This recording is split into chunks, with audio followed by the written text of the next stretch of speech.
On March 17, 2020, Nevada Governor Steve Sisolak ordered casinos and all non-essential businesses to shut down for 30 days.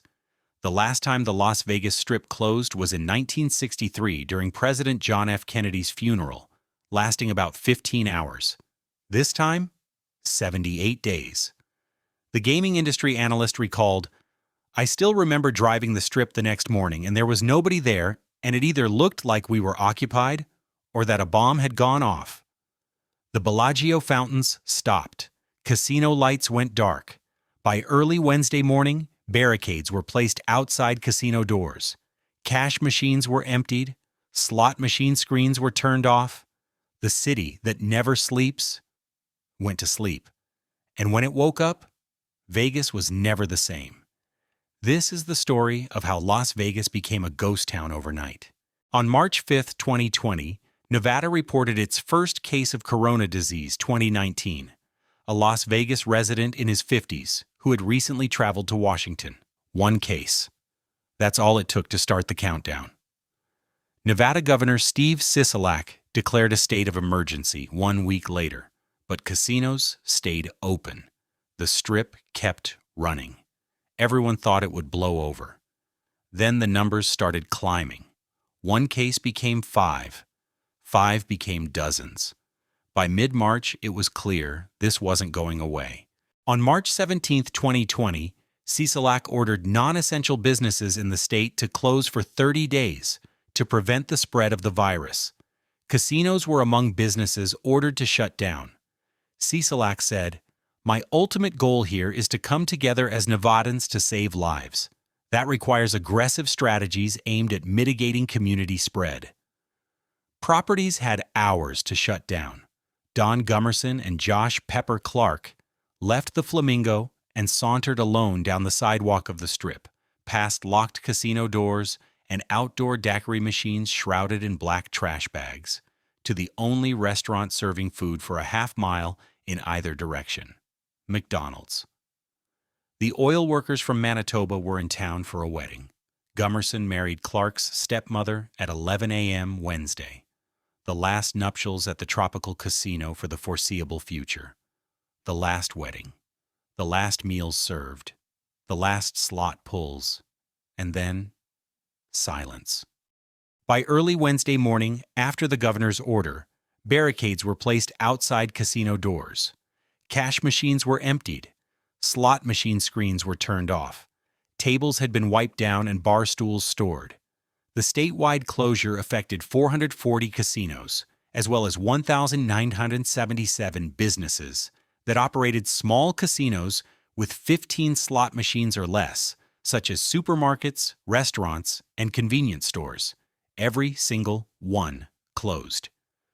It marked the first time that casinos on the Las Vegas Strip had been shut down since the state funeral of John F. Kennedy. Traffic on Las Vegas Boulevard fizzled, and the continuous buzzing and beeping inside the monolithic casinos gave way to the low hum of electricity, whooshing air conditioning, and 1990s pop hits played for an audience of security personnel and cleaning staff. The waters of the spiraling Bellagio fountains lay still, though a few of the hotel marquees remained illuminated at night, painting the sky blue, white, and gold on an empty desert soundstage. Imagine the Strip.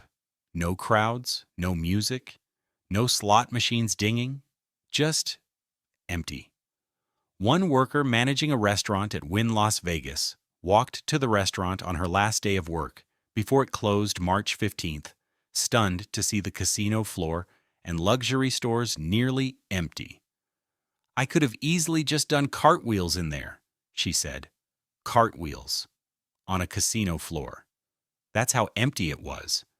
According to the Las Vegas Convention and Visitors Authority, about 360,000 jobs were supported by tourism in southern Nevada, equal to 37.6% of the workforce in 2018.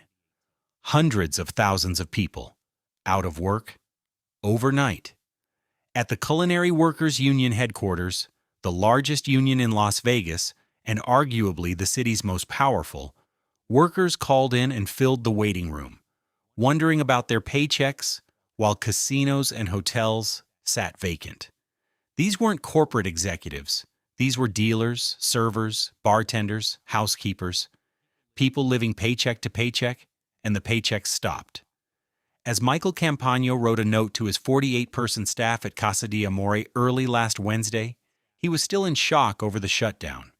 The letter included a list of resources, information on unemployment compensation and healthcare benefits, and a recommendation letter for future employment. Small businesses were writing recommendation letters because they knew they might not reopen. Las Vegas Mayor Carolyn Goodman opposed the length of Sisolak's shutdown order and became a critic of his actions during the pandemic, urging him to reopen the state. On March 18th, Las Vegas Mayor Carolyn Goodman said she wanted Steve Sisolak to shorten the 30-day shutdown to 8 to 10 days, saying a longer shutdown would cripple the Las Vegas economy. She was fighting for workers, fighting for businesses, but the virus didn't care about economics. What's better? An economically crippling shutdown long enough to ensure the virus is in the past, or fewer restrictions on everyday life and the risk of widespread infection? Vegas was torn between survival and safety. The 30-day shutdown was supposed to end in mid-April. It didn't. Nevada launched the first phase of its reopening on May 9, 2020. Restaurants and retailers were among the businesses allowed to reopen, but with precautions in place, such as limiting occupancy to 50%. Restaurants could open, but casinos? Still dark. A second phase went into effect on May 29, 2020. It allowed for the reopening of state parks and businesses such as bars, gyms, and movie theaters. Casinos began reopening on June 4, 2020, 78 days. That's how long the Strip stayed dark.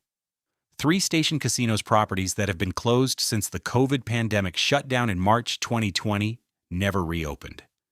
Texas Station, Fiesta Rancho, and Fiesta Henderson were slated to be demolished.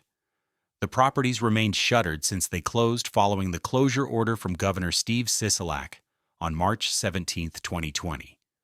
Although casinos were allowed to reopen on June 4th, those properties never did. Some casinos closed for COVID and never came back. They're gone forever. When casinos finally reopened on June 4th, 2020, it wasn't the same. Social distancing on casino floors, masks required, buffets, a loss leader for casinos, and a popular concept in Las Vegas had yet to be given state approval. Some buffets soon reopened without self-service, utilizing other methods such as waiter service or to-go orders. No self-service buffets. The Vegas experience that defined the city changed forever. While some operators initially opened only select components of the casino resort properties deemed safe and profitable, other operators began to adapt to the current conditions and offered modified products that comply with health and hygiene guidelines. It wasn't a reopening, it was a reinvention, and not everyone could adapt.